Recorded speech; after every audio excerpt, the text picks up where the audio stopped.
Senator Cornyn for his leadership on this important issue.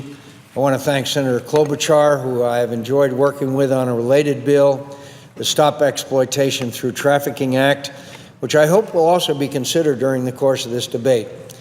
We must commit to eliminating all forms of modern-day slavery and human trafficking.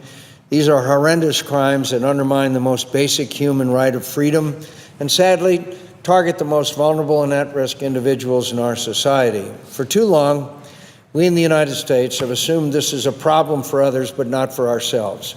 We've heard heartbreaking stories of the underground trafficking of humans, but believe this was a tragedy unique to places in the world where a poor economy and weak rule of law allow vulnerable women and children to fall into these unspeakable circumstances.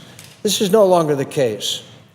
Reports and research have brought this crime out of the dark here at home, revealing that trafficking in humans is a reality in our own states and communities. Ignorance and denial are no longer options.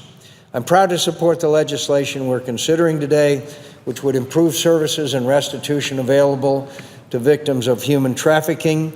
It would make changes to our criminal law to allow law enforcement to hold accountable those offenders that perpetrate these heinous crimes and also better protect those at risk of becoming veterans. And I'm proud to say that my home state of Arizona has been a leader on this issue.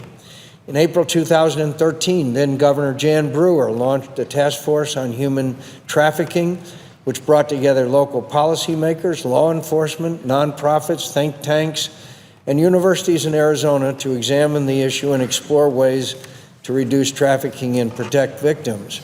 The work of this task force led to these results.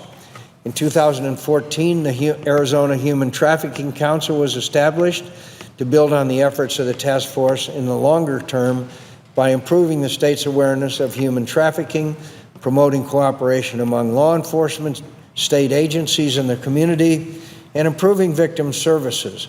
The task force yielded legislative accomplishments.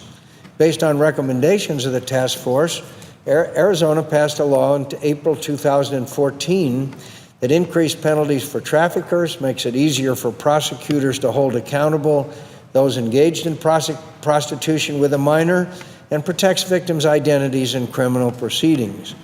In an effort to equip those who are in a position to intervene, the members of the task force have worked to improve training for social workers, healthcare providers, and probation officers, among others.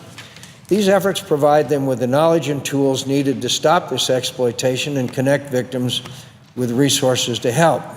And, Mr. President, I'd be remiss if I failed to mention the hard work of my wife, Cindy, to bring attention to the suffering of those who are victims of human trafficking. She has dedicated herself to their cause, and through her service on both the Arizona Human Trafficking Task Force and Council, as well as international efforts to combat trafficking, has become a well-respected and persuasive voice on this vital issue, driving change both in Arizona and abroad. America's leadership furthering human rights around the world means that we must hold ourselves to the highest standards when basic human rights are being undermined right here.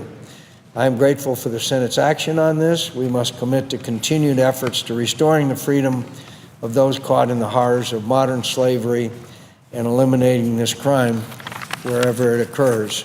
Finally, Mr. President,